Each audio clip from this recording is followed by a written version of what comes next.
عمومی طور پہ ہمارے ہاں جو محبت کی شادیاں کہی جاتی ہیں وہ زیادہ تر ناکام ہوتی ہیں اور طلاق تک نوبت پہنچتی ہے۔ اس کا سبب کیا کہ کچی عمر کے بچے اپنے جذبات سے فیصلہ کرتے ہیں اور ان کی نظر کے اندر صرف ایک دو چیز دیکھنے کی ہوتی ہے جس سے وہ فیصلہ کرتے ہیں، لیکن کہنہ مشق اور گرم سرد چشیدہ والدین اس بات کو جانتے ہیں کہ ہماری اولاد کی ترجیحات کیا ہیں اور جو ہے وہ ازدواجی زندگی کیسے خوبصورت گزرتی ہے۔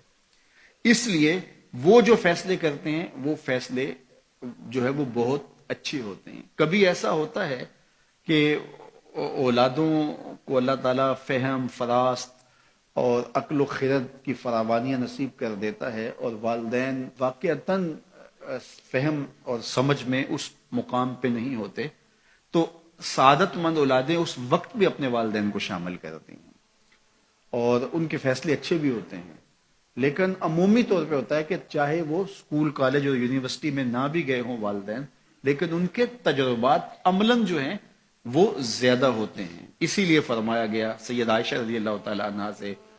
مروی روایت ہے، ایما امرأۃ نکحت بغیر اذن ولیہا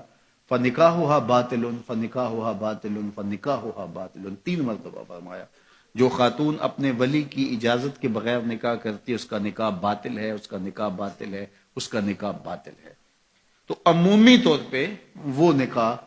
جو ہیں وہ ناکام ہو جاتے ہیں، اس لیے کہ وقتی جذبات سے وہ رشتے جڑتے ہیں اور وہ ایک خاص عمر تک وہ جذبات ہوتے ہیں، لیکن اس کے بعد وہ رشتے ٹوٹ جاتے ہیں۔ ماں باپ کو پوری ترجیحات اور پوری زندگی کے سارے نشیب و فراز کا علم ہوتا ہے اور وہ ساری چیزیں سوچ سمجھ کے کوئی چیز جو ہے وہ طے کرتے ہیں۔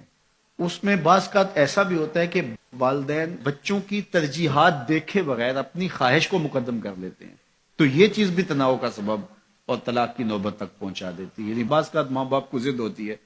کہ میں اپنے رشتہ داروں میں ہی اپنے بچے کا نکاح کرنا ہے اور وہ بیٹی جو ہے اس کا مزاج نہیں جڑ رہا ہوتا، تو یہ خواہش اچھی ہے، لیکن اگر ان کی زندگی تلخ ہوگی تو اپنی خواہش کو اولاد کے لیے قربان کرنا ہوگا۔ بہرحال جو بھی ذرائع ہیں طلاق کے، جو بھی اسباب ہیں، محرکات ہیں، نتیجہ اگر طلاق تک پہنچ جائے، مرد کو پھر بھی اس کی مردانگی روک رہی ہوتی ہے اور عورت بلا جھجک جب وہ جذبات میں آتی ہے تو وہ طلاق مانگنے میں دیر نہیں کرتی، اور بہت ساری طلاق جو جذباتی ماحول میں ہوتی ہیں اس میں قصور خاتون کا ہوتا ہے کہ وہ طلاق مانگتی ہے۔ تو عورت کو کبھی بھی طلاق نہیں مانگنی چاہیے، ہاں اگر واقعتاً اس کا استحقاق بنتا ہے، وہاں زندگی گزارنا مشکل ہو گیا ہے، تو وہ عدالت میں رجوع کر کے خلا لے سکتی ہے۔ لیکن یہ عورتیں جو ڈٹ جاتی ہیں کہ ٹھیک ہے مجھے بھی فارغ کرو، میں ایک لمحہ اس گھر نہیں رہنا چاہتی، یہ گھر میرے لیے جہنم ہے، اور یہ اس کی بہنوں کے سامنے، اس کے بھائیوں کے سامنے، اس کے خاندان والوں کے سامنے اس کو یوں للکار رہی ہوتی ہے، تو پھر وہ طلاق دے دیتا ہے، اور بعض کا وجہ نہیں ہوتی کہ وقتی تناؤ ہوتا ہے۔ تو حضرت امام ابو داود نے حضور کا یہ فرمان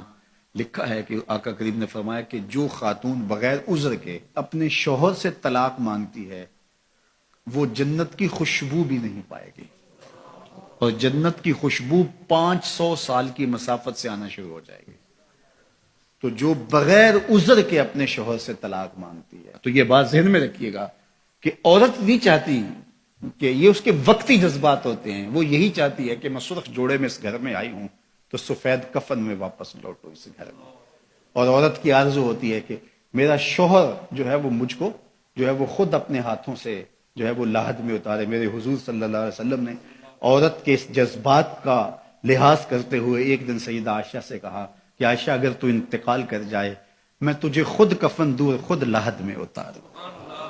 تو حضرت عائشہ رضی اللہ تعالیٰ عنہ کی چشمان اقدس سے آنسو آ گئے کہ یہ اگر ہو تو میرے لیے اس سے بڑا کیا احساس ہے کہ میرا شوہر میرا خود جنازہ پڑھے اور خود مجھے کفن دے اور خود مجھے لاحد میں اتارے۔ تو گھر ٹوٹنے سے بچیں،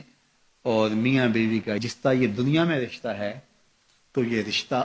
آخرت میں بھی قائم رہے گا، اور جب خاتون جنت میں جائے گی تو یہ جو ہے وہ ان حوروں کی جو مرد کو جنت میں عطا کی جائیں گی، یہ ان کی سردار ہوگی،